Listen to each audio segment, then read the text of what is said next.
من الشيطان الرجيم بسم الله الرحمن الرحيم قل هو الله أحد الله الصمد لم يلد ولم يولد وَلَمْ يَكُنْ لَهُ كُفُوًا أَحَدٌ صدق اللہ العظیم۔ حضرات، جیسے کہ آپ واقف ہیں، آج ہمارے درمیان شہر حیدرآباد ہی نہیں بلکہ ریاست اور ہندوستان کے مشہور و معروف پروفیسر سید راشد نسیم ندوی صاحب شریعت انفارمیشن سروس کی 428ویں نشست بعنوان نظروں کی حفاظت شریعت کی روشنی میں کے عنوان سے آج 16 جنوری 2012 21 صفر المظفر 1433 ہجری بروز دوشنبہ کانفرنس ہال جامع مسجد عالیہ گن فاؤنڈری میں مخاطب کر رہے ہیں۔ یہ بڑی خوشی کی بات ہے کہ پروفیسر صاحب ہمیں مہینے میں کم از کم ایک لیکچر سے سرفراز فرماتے ہیں جو ہم استفادہ کرتے ہیں۔ اس محفل کا آغاز قاری محمد مرتضیٰ صاحب کی خراج سے ہوا اور خادم غلام یزدانی کنوینر محفل آپ کی خدمت میں یہ کلمات عرض کر رہا ہے۔ مجھے بڑی مسرت اس بات کی ہے کہ ہم اس سے پہلے بھی اتوار کے دن یہ پروگرام کے اعلامیے بھیجوایا کرتے تھے، جہاں پروفیسر صاحب کو سننے کے لیے چریان پیلیس کی مسجد میں بہت سے حیدرآباد کے کونے کونے سے تشریف لائے حضرات سنتے تھے اور سنتے رہے ہیں، لیکن اتنا رسپانس جو آج ہے وہ اس سے پہلے ذرا اتنا نہیں ملتا تھا۔ مجھے بڑی خوشی ہوگی اگر آپ حضرات اس تعاون کو جاری رکھیں اور یہاں کے محافل کو گرماتے رہیں۔ بات دراصل یہ ہے کہ آج کل کے حالات کے لحاظ سے میں نے بارہا عرض کیا ہے کہ وہ ٹی وی ایک ایسی چیز ایجاد ہو گئی ہے کہ مطالعے کا ذوق ختم ہو گیا ہے، اور وہ ٹی وی کے سامنے جب بیٹھتے ہیں تو ایک ہی چیز نہیں ہوتی۔ ممکن ہو دینی معلومات کے لیے بیٹھے ہوں، لیکن اسپورٹس بھی آ جاتے ہیں، اشتہارات بھی آ جاتے ہیں کئی قسم کے، اور اس کے مقابلے میں یہاں پر جب آپ 45 منٹ یا 1 گھنٹے کے لیے بیٹھتے ہیں تو آپ کو خود اندازہ ہوگا کہ ہمارے قابل ترین شہر کی شخصیتیں اپنا وقت دے کر یہاں پر آتی ہیں، اور یہی نہیں بلکہ وہ کافی تیاری کے ساتھ آتے ہیں، اور آپ کو اگر آپ روزانہ 1 گھنٹہ پڑھیں اور 1 مہینے میں جو کچھ استفادہ کر سکتے ہیں وہ 1 گھنٹے میں سنا کے چلے جاتے ہیں۔ اس کی وجہ یہ ہے کہ ان کے عالمانہ صلاحیتوں کی وجہ سے وہ ایسی اہم چیزوں کو جذب کر لیتے ہیں جو چیزیں کہ قابل ذکر ہوتی ہیں اور قابل ترجیح ہوتی ہیں، ورنہ آپ جب پڑھتے ہیں تو کئی اور ایسے اہم اور غیر اہم باتیں اس میں آ جاتی ہیں کہ کبھی توجہ ہٹ جاتی ہیں۔ تو مجھے اس بات کی خوشی ہے، اور دوسرا اعلان آج ابھی بھی یہ بھی کر دینا چاہوں گا کہ کل نہیں پرسوں ہماری محفل اقبال شناسی کی 650ویں نشست ہے۔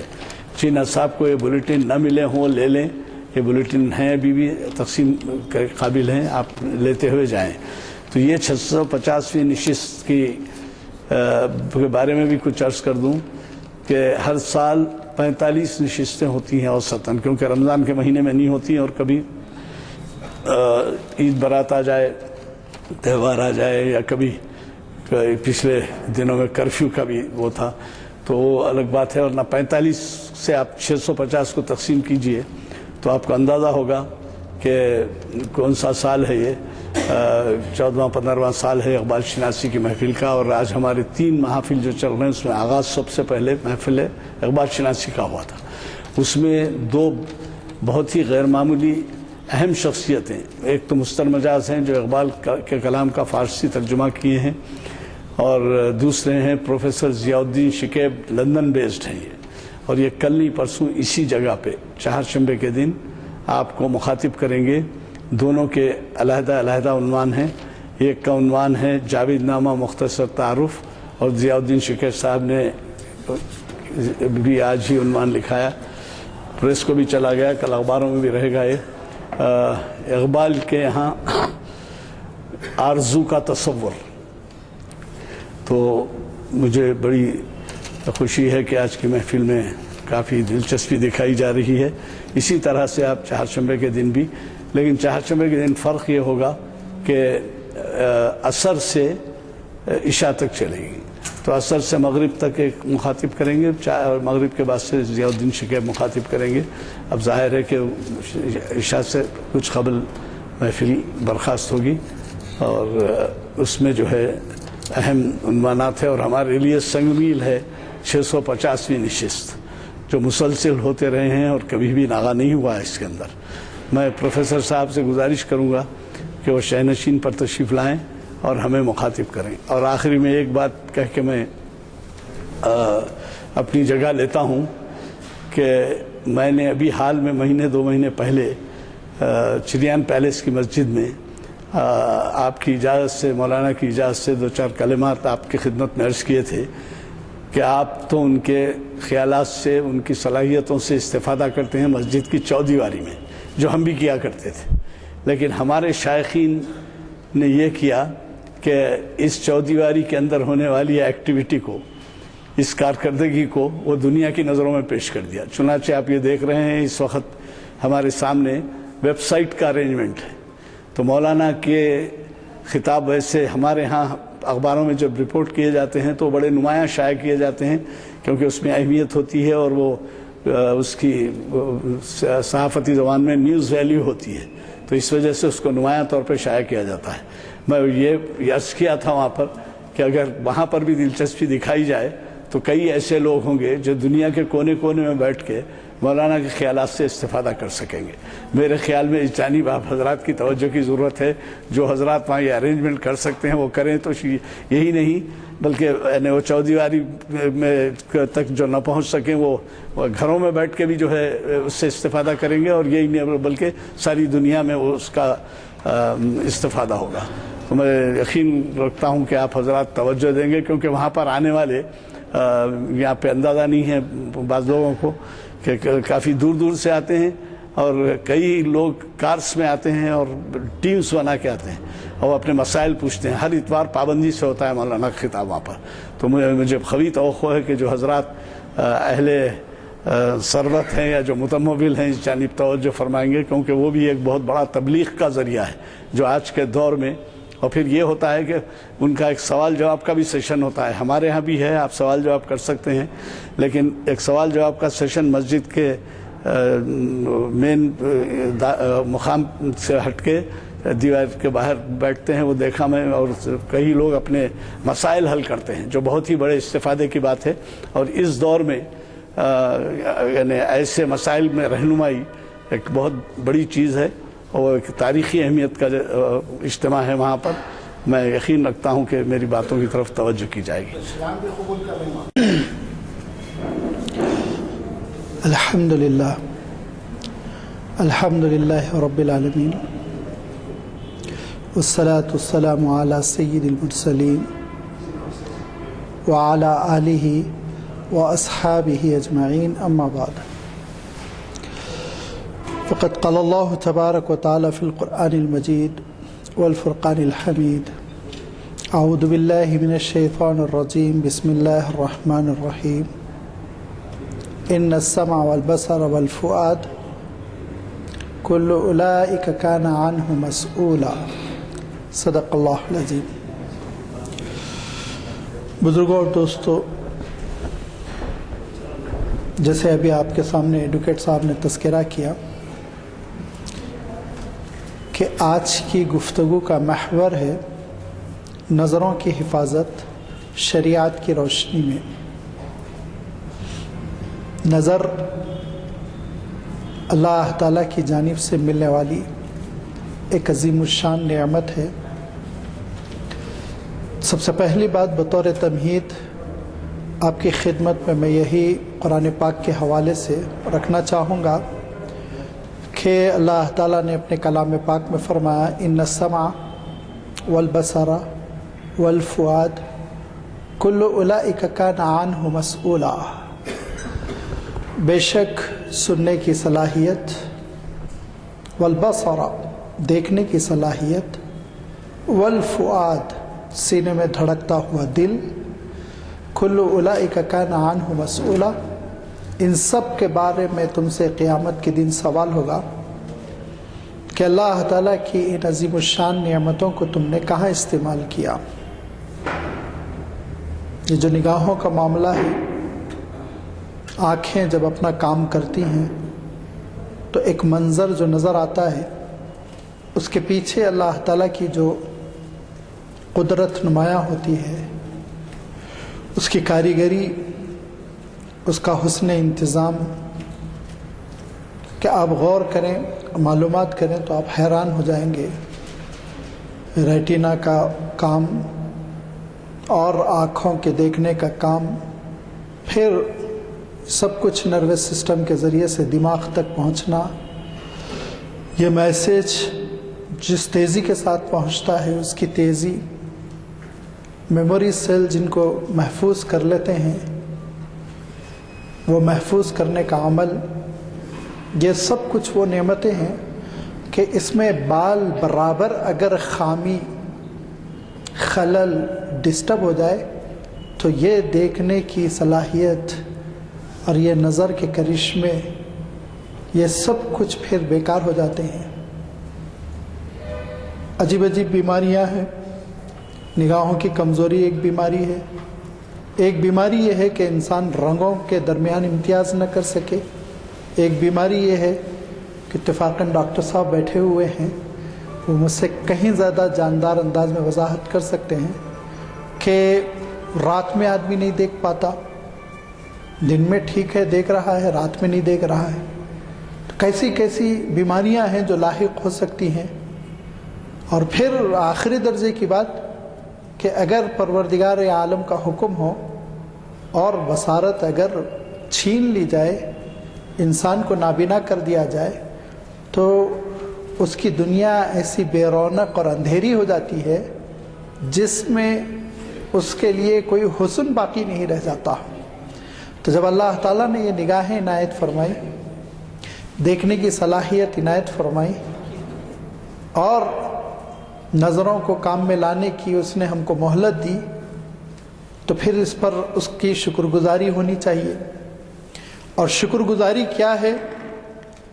اس تمہید کے بعد میں یہ کہوں گا کہ شکر گزاری یہ ہے کہ ہم اپنی نگاہوں کی حفاظت کریں، اپنے نظروں کی حفاظت کریں۔ یہ حکم اللہ تعالیٰ نے ہم سب کو دیتے ہوئے یہ ارشاد فرمایا کہ قل للمؤمنین یغضوا من ابصارہم وَيَحْفَظُوا فُرُوجَهُمْ ذَلِكَ أَزْكَىٰ لَهُمْ وَإِنَّ اللَّهَ خَبِيرٌ بِمَا تَصْنَعُونَ۔ نبی آپ کہیے مومن مردوں سے، نبی آپ کہیے مومن عورتوں سے کہ وہ اپنی نگاہوں کی حفاظت کریں، یغضوا ابصارہم، کہ نگاہیں جھکائیں، غلط چیزوں کو دیکھنے کے لیے اپنی نگاہوں کا استعمال نہ کریں۔ اس آیت کا جو ترجمہ ہے، اس آیت کا جو مفہوم ہے، بالاتفاق مفسرین نے لکھا ہے کہ عام طور پر ہم غض بصر، جس کے معنی نگاہ جھکا لینے کے ہوتے ہیں، اس کا ہم جب استعمال کرتے ہیں تو ذہن منتقل ہوتا ہے کہ کسی غیر محرم عورت کو نہ دیکھا جائے۔ صحیح ہے، یہی مراد ہے، لیکن اتنا ہی مراد نہیں ہے۔ سارے مفسرین نے کہا ہے کہ ہر وہ چیز جس کو اللہ تعالیٰ نے دیکھنے کا حکم نہیں دیا، دیکھنے سے روکا ہے، جس کا دیکھنا منع کر دیا گیا ہے، ان سے نگاہوں کو جھکا لینا اس آیت کا تقاضا ہے۔ مثلا اوریانیت کا پوسٹر ہے، ابھی آپ تذکرہ فرما رہے تھے، ٹی وی کلچر ہم پر لاد دیا گیا، اور ٹی وی میں بے حیائی کے مناظر ہیں، اور اس سے آگے بڑھ جائیے، یہ الیکٹرانک میڈیا کا زمانہ ہے، ویب سائٹس، یوٹیوب اور کیا کیا چیزیں ایجاد ہو چکی ہیں جس میں ایک انسان کے لیے گنجائش ہوتی ہے کہ وہ بدنگاہی کرے، غلط چیزوں کو دیکھتا چلا جائے، غلط چیزوں کو پڑھتا چلا جائے۔ تو قل للمؤمنین یغضوا من ابصارہم کی تشریح کرتے ہوئے ائمہ تفسیر اس بات پر متفق ہے کہ ہر ناجائز چیز کو نہ دیکھا جائے، جو چیز جس کا دیکھنا ناجائز ہے اس چیز کو نہ دیکھے۔ انہوں نے اپنے زمانے کے لحاظ سے تشریح کی۔ اس زمانے میں لازمی بات ہے، یہ ویب سائٹس نہیں تھے، یہ یوٹیوب نہیں تھا، یہ مختلف قسم کے سائٹس نہیں تھیں، تو وہ سوچ بھی نہیں سکتے تھے۔ تو انہوں نے کہا جیسے مثلا کوئی شخص ہے غیر ساتر ہے تو اس کی جانب نگاہ نہ اٹھاؤ۔ انہوں نے کہا کوئی خیر الخطائین التوابون، بہترین خطا کار وہ ہے جو توبہ کر لے، اپنے گناہ پر اصرار نہ کرے۔ تو پھر کفارہ یہ ہے کہ ہم یا تو تلاوت کلام پاک دیکھ کر کریں، یا پھر یہ کہ اللہ کی راہ میں رو لیں، یا پھر یہ کہ اللہ کی عبادت میں آنکھوں کو بیدار رکھے۔ اور آخری درجے کی بات ہے کہ کم سے کم اپنی جیب کو ہلکی کرتے ہوئے کچھ رقم اس شخص کے ہاتھ میں دے دیں جس کو اللہ نے دیکھنے کی صلاحیت نہیں، جو نابینا پیدا ہوا یا جو کسی حادثے کی وجہ سے نابینا ہو کر لاچار ہو چکا ہے، مجبور ہو چکا ہے، اس کو ہم صدقہ دیں اس نیت کے ساتھ کہ اللہ آپ نے مجھے یہ نعمت دی تھی آنکھوں کی، میں ان آنکھوں سے اچھی چیز دیکھنے کا ذمہ دار تھا لیکن میں نے غلط منظر دیکھا، اس کے کفارے کے طور پر اے اللہ یہ وہ صدقہ ہے میں کرتا ہوں۔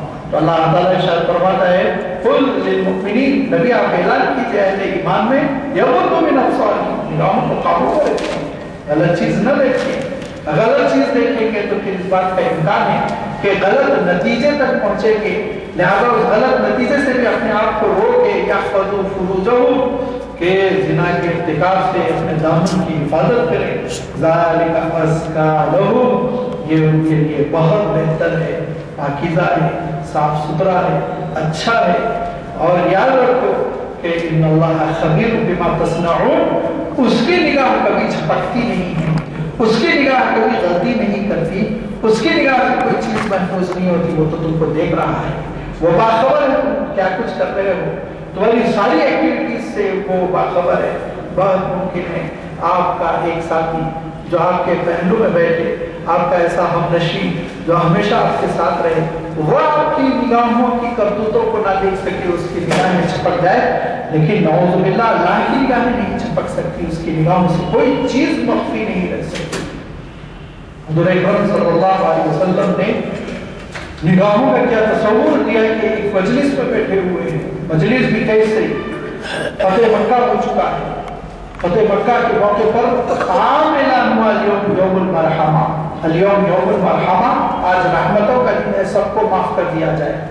لیکن 4 آدمیوں کا، دوسری روایت میں 7 آدمیوں کا نام لے کر اللہ کے رسول صلی اللہ علیہ وسلم نے فرمایا کہ یہ غلاف کعبہ میں بھی پائے جائے تو ان کی گردن اڑک جائے۔ بہت نقصان انہوں نے پہنچایا تھا اسلام کو، بہت نقصان پہنچایا تھا، اور نصیب یہ کہ حضور اکرم صلی اللہ علیہ وسلم کو اور صحابہ کو ستایا تھا، بلکہ کلام پاک کا مذاق اڑانا اور گندے گندے اشعار لکھنا، معصوم مسلمان کو قتل کر دینا، ان کا جرم کتنا ناپاک تھا کہ آپ صلی اللہ علیہ وسلم نے ارشاد فرمایا کہ خلاف کعبہ میں یہ لوگ پائے جائیں تو ان کو پکڑنا اور قتل کر دینا۔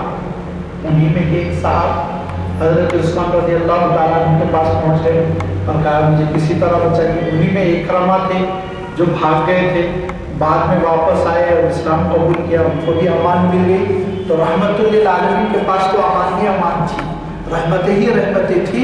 تو ایک صاحب حضرت عثمان کے پاس پہنچ گئے، کہا کسی بھی طرح تم سفارش کرو مجھے بچا لو۔ تو ختم، پورا مکہ کنٹرول میں آ چکا ہے، جائیں گے تو کہاں جائیں گے؟ تو بہت دور بھاگے، جزیرۃ العرب سے نکل جائیں، یا پھر یہ کہ بہرحال سرنڈر ہو جائے۔ تو حضرت عثمان نے کہا کہ میں سوچتا ہوں کیا ترکیب ہو، مسئلہ تو بہت سنگین ہے، بہت سخت اللہ کے رسول صلی اللہ علیہ وسلم نے آرڈر دیا۔ حضرت عثمان نے سوچنے کے بعد ایک تدبیر نکالی کہ سر شام جب کہ ہلکا ہلکا اندھیرا ہو رہا تھا، اس موقع پہ مجلس میں حاضری دی اور بیٹھ گئے، اور آپ کے ساتھ ایک صاحب ہیں، اور اس زمانے میں عرب عام طور پر، بلکہ آج بھی بدو عام طور پر چہرے پر رومال لپٹ لیا کرتے، کیونکہ ریگستان کی ہوائیں وہ الرجک پیدا کرتی ہیں اور اس سے نقصان ہونے کا اندیشہ ہوتا ہے۔ لہذا وہ قطرہ لپیٹ لیا کرتے، تو وہ صاحب بھی قطرہ لپیٹ کے آ کے بیٹھے حضرت عثمان کے پیچھے، حضرت عثمان رضی اللہ تعالیٰ عنہ سامنے بیٹھے، کہا اللہ کے رسول اگر کوئی کافر توبہ کر لے، اسلام قبول کر لے تو اس کے پچھلے سارے گناہ معاف ہو جاتے ہیں؟ تو حضور اکرم صلی اللہ علیہ وسلم نے ارشاد فرمایا ان الاسلام یہدم ما کان قبلہ، پچھلے سارے گناہ اسلام سے معاف ہو جاتے ہیں۔ کہا قتل غارتگی سارے گناہ معاف ہو جاتے ہیں؟ کہا ہاں، اسلام کو قبول کر لیتا ہے تو اس کے حالت کفر میں جو بھی گناہ ہو وہ معاف ہو جاتے ہیں۔ یہی آج تک اسلامی تعلیمات ہے۔ جب بار بار حضرت عثمان رضی اللہ تعالیٰ عنہ نے اطمینان کروا لیا تو کہا یہ فلاں شخص ہے جو حالت کفر میں بہت ظلم کرتے تھے، اب اسلام قبول کر رہے ہیں، کلمہ پڑھ رہے ہیں، اور انہوں نے اٹھ کے کلمہ پڑھا اور کہا کیا ان کے گناہ معاف ہو گئے؟ تو حضور اکرم صلی اللہ علیہ وسلم نے کچھ دیر کے لیے سر جھکایا۔ حضور اکرم صلی اللہ علیہ وسلم نے 30-40 سیکنڈ کے لیے سر جھکایا اور اس کے بعد آپ صلی اللہ علیہ وسلم نے سر اٹھا کے کہا تمہارے گناہ معاف ہو گئے، جاؤ، تمہارے گناہ معاف ہو گئے، جاؤ۔ وہ صاحب چلے گئے۔ حضور اکرم صلی اللہ علیہ وسلم کے بالکل قریب میں حضرت عمر بیٹھے ہوئے تھے، بالکل سامنے روبرو، تو کہا میں نے تھوڑی دیر کے لیے سر اس لیے جھکایا تھا کہ تم میں سے کوئی اٹھے اس کی گردن اڑا دے، لیکن تم لوگ خاموش بیٹھے رہے، لہٰذا اسلام کی جو تعلیم ہے اس کے مطابق میں نے پھر اعلان کر دیا۔ تو حضرت عمر نے کہا اللہ کے رسول آپ آنکھ سے اشارہ کر دیتے، آپ آنکھ سے اشارہ کر دیتے۔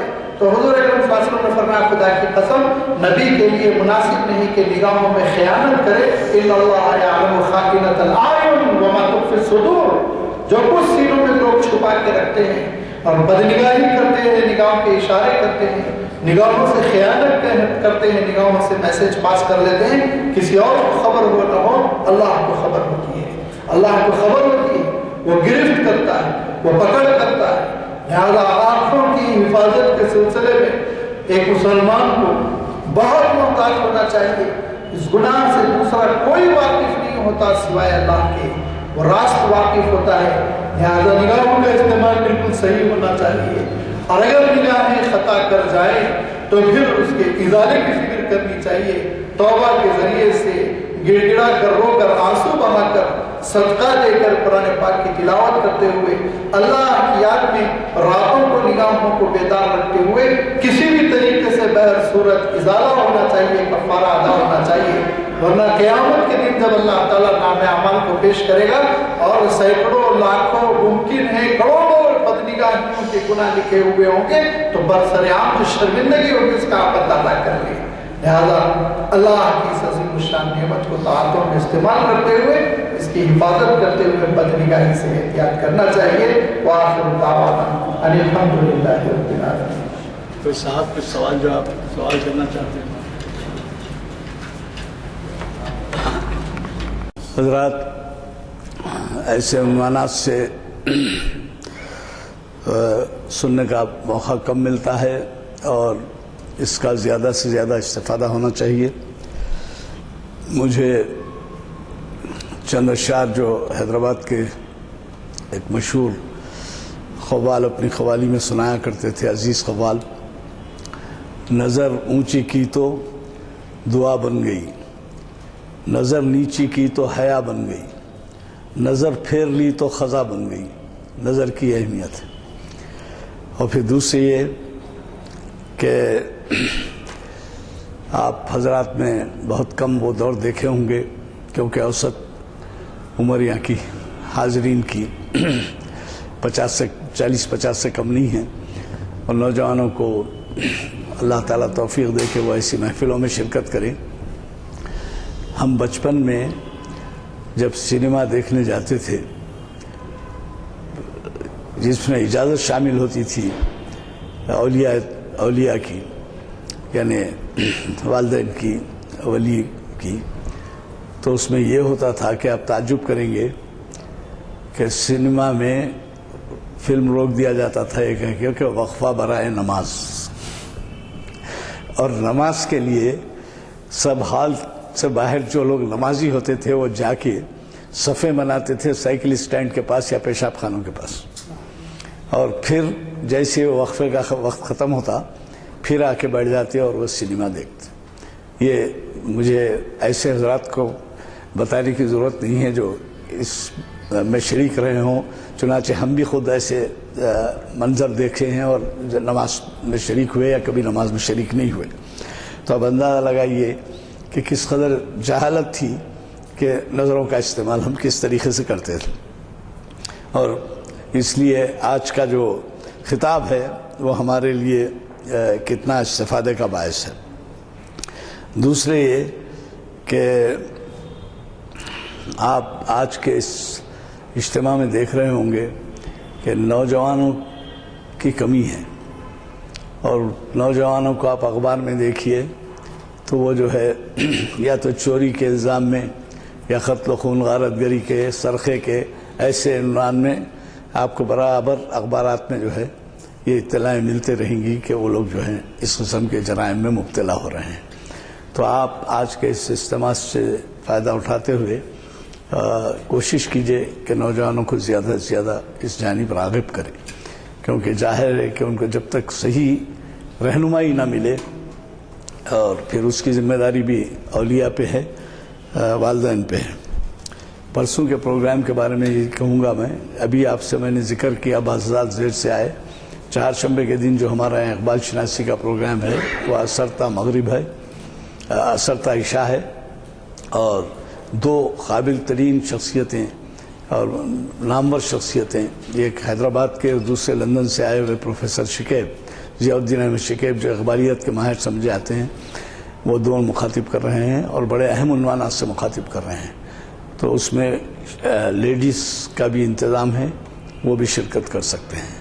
میں اگر کوئی صاحب سوال جواب کرنا چاہیں تو سوال کرنا چاہیں تو سوال کریں، ورنہ میں دعا کی اس سے دعا کروں گا.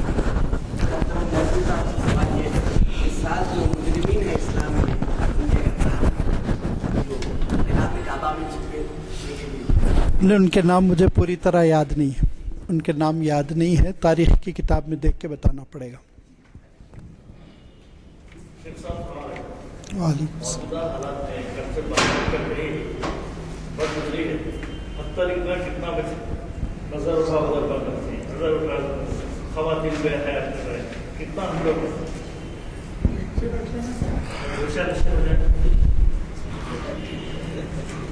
گوشہ نشین ہونے کی تو اسلام ہرگز تعلیم نہیں دیتا ہے، لیکن جتنا آپ کے قابو میں ہے اتنا آپ بچیں، کیونکہ اللہ تعالیٰ قرآن پاک میں ارشاد فرماتا ہے لا یکلف اللہ نفسا الا وسعہا، کہ ہم نے کسی بھی شخص کو اس کی حیثیت سے زیادہ کا ذمہ دار نہیں بنایا، اس کی طاقت سے زیادہ کی ذمہ داری نہیں دی.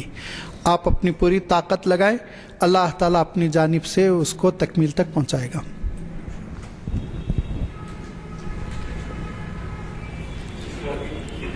علیہ السلام. ٹیلیویژن کا ہمارا حد کیا ہے؟ کیا دیکھ سکتے ہو، کیا دیکھ سکتے ہیں؟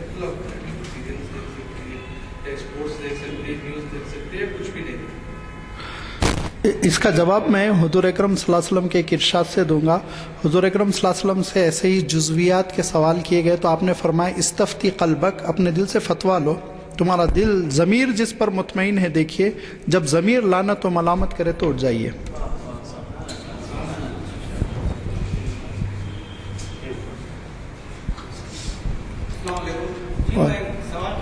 جی جی فرمائیے.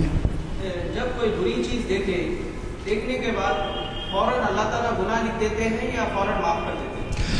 اگر آپ استغفار کر لیں گے تو گناہ معاف کر دیا جائے گا. استغفار نہیں کریں گے، انجوائے کریں گے، لطف اندوز ہوں گے، موقع سے موقع تاک لیا، دیکھ لیا، تصور رہے گا، نیت رہے گی تو گناہ میں لکھ دیا جائے گا. اور جب گناہ میں لکھ دیا جاتا ہے تو اس کو مٹانے کے لیے توبہ کرنی پڑتی ہے باضابطہ.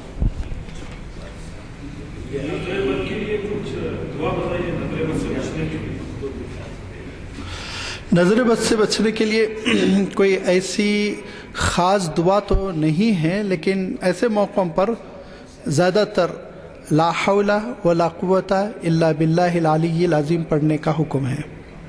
تو پھر ابلیس کی طاقت ٹوٹ جاتی ہے، روحانی طاقت بیدار ہو جاتی ہے. آپ کو پوچھ رہے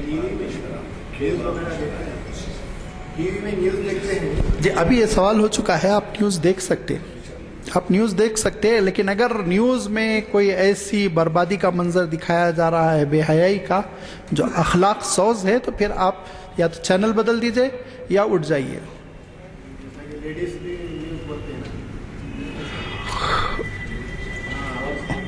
اور ان کو گھور کے مت دیکھیے، نیچے جو ہیڈنگز آتے رہتے ان کو پڑھیے. اللهم لك الحمد كما ينبغي لجلال وجهك وعظيم سلطانك والصلاة والسلام على حبيبك ورسولك محمد آله وأصحابه. ربنا ظلمنا أنفسنا وإن لم تغفر لنا وترحمنا لنكونن من الخاسرين. ربنا لا تزغ قلوبنا بعد إذ هديتنا وهب لنا من لدنك رحمة إنك أنت الوهاب. ربنا آتنا في الدنيا حسنة وفي الآخرة حسنة وقنا عذاب النار. اللهم لا تفرق جمعنا هذا إلا بذنب مغفور وسعي مشكور وعمل صالح مبرور. اللهم إنا نسألك الهدى والتقى والعفاف والغنى. اللهم إنا نسألك من كل خير ما سألك به نبيك ورسولك محمد صلى الله عليه وسلم ونعوذ بك من كل شر ما استعاذ منه نبيك ورسولك محمد صلى الله عليه وسلم. ربنا تقبل منا إنك أنت السميع العليم وأرنا مناسكنا وتب علينا إنك أنت التواب الرحيم برحمتك يا أرحم الراحمين. صلى الله عليه